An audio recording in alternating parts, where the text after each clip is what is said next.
গলার অবস্থা খুব একটা ভালো না। কথা শুনে হয়তো কিছুটা হলে অনুমান করা যাচ্ছে। আশা করছি ভুল ত্রুটিগুলো ক্ষমা সুন্দর দৃষ্টিতে দেখবেন। আবৃত্তি করছি কবি সুনীল বন্দ্যোপাধ্যায় রচিত কেউ কথা রাখেনি।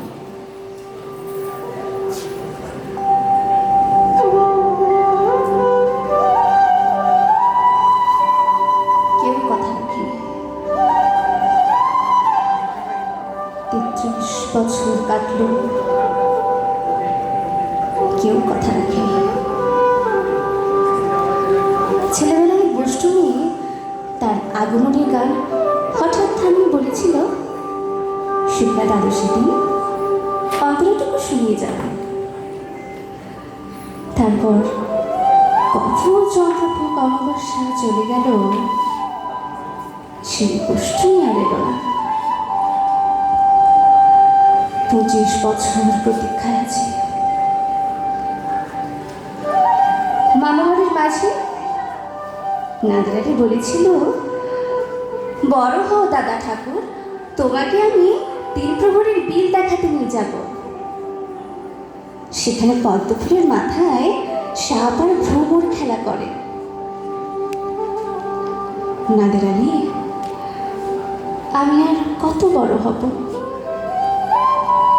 আমার মাথা এবারে ছাদ করে আকাশ স্পর্শ করলে তারপর তুমি আমি ৩ প্রহরের বিল দেখাবে। একটা রয়্যাল গুলি কিনতে পারিনি কখনো। লাঠি লজেন্স দেখিয়ে দেখিয়ে চষেছে লস্কর বাড়ির ছেলেরা। ভিখিরির মতন চৌধুরীদের গেটে দাঁড়িয়ে দেখেছি ভিতরে রাস উৎসব।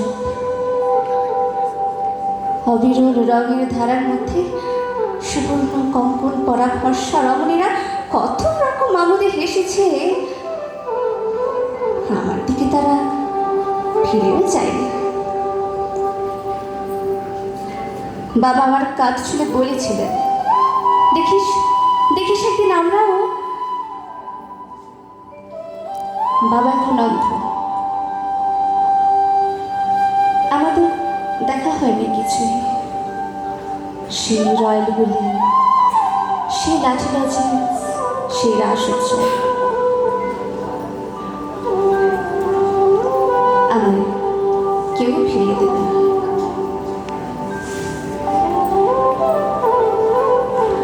বুকের মধ্যে সুগন্ধি রুমাল রেখে বরুণা বলেছিল, যেদিন আমায় সত্যিকারের ভালোবাসবে সেদিন আমার বুকেও এমন আতুরের গন্ধ পাবে। ভালোবাসার জন্য আমি হাতের মুঠোয় প্রাণ নিয়েছি। দুরন্ত ষাঁড়ের চোখে বেঁধেছি লাল কাপড়। বিশ্ব সংসার তন্ন তন্ন করে খুঁজে এনেছি ১০৮টা নীল পদ্ম। তবু কথা রাখেনি বরুণা। এখন তার বুকে শুধুই মাংসের গন্ধ। এখন সে যে কোনো নারী। কেউ কথা রাখেনি। ৩৩ বছর কাটল, কেউ কথা রাখে না। ধন্যবাদ।